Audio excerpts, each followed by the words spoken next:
Hormuz జలసంధి సమీపంలో తమ 2 నౌకలపై అమెరికా సైన్యం దాడులు చేసిందని ఇరాన్ ప్రధాన సైనిక విభాగం ఖతం అల్ అన్బియా సెంట్రల్ హెడ్ క్వార్టర్స్ ఆరోపించింది. వీటిలో ఒకటి జాస్క్ సమీపంలో ఉన్న ఆయిల్ ట్యాంకర్ కాగా మరొకటి యుఏఈలోని ఫుజైరా వద్ద ఉందని తెలిపింది. ఇది ఉగ్రవాద చర్య అని ఇరాన్ మండిపడింది. అమెరికా చర్యలకు ప్రతిగా బాలిస్టిక్, యాంటీషిప్ క్రూయిజ్ క్షిపణులు, డ్రోన్లతో అమెరికా యుద్ధ నౌకలపై దాడులు చేశామని Islamic revolutionary guard corps navy commander తెలిపారు. ఈ దాడుల్లో అమెరికా నౌకలకు భారీ నష్టం వాటిల్లిందని, 3 అమెరికన్ యుద్ధ నౌకలు అక్కడి నుంచి వేగంగా వెనక్కి తగ్గాయని ఇరాన్ ప్రకటించింది.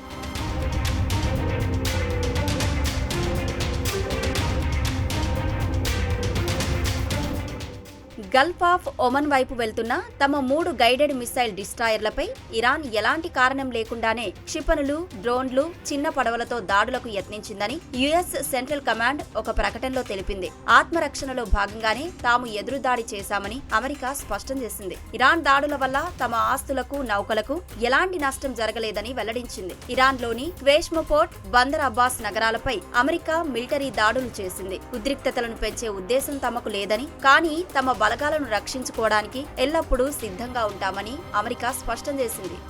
మరోవైపు తమ దేశంపై జరిగిన డ్రోన్, క్షిపణి దాడులను సమర్థవంతంగా తిప్పికొట్టినట్లు యునైటెడ్ అరబ్ ఎమిరేట్స్ శుక్రవారం వెల్లడించింది. ఈ దాడుల వల్ల యుఏఈలో ఎలాంటి ప్రాణ, ఆస్తి నష్టం జరిగినట్లు సమాచారం లేదు. గాల్లోనే క్షిపణులను అడ్డుకున్నందున కింద పడిన వాటి శకలాల దగ్గరకు వెళ్లొద్దని, ఫోటోలు తీయవద్దని యుఏఈ రక్షణ మంత్రిత్వ శాఖ స్థానికులను హెచ్చరించింది.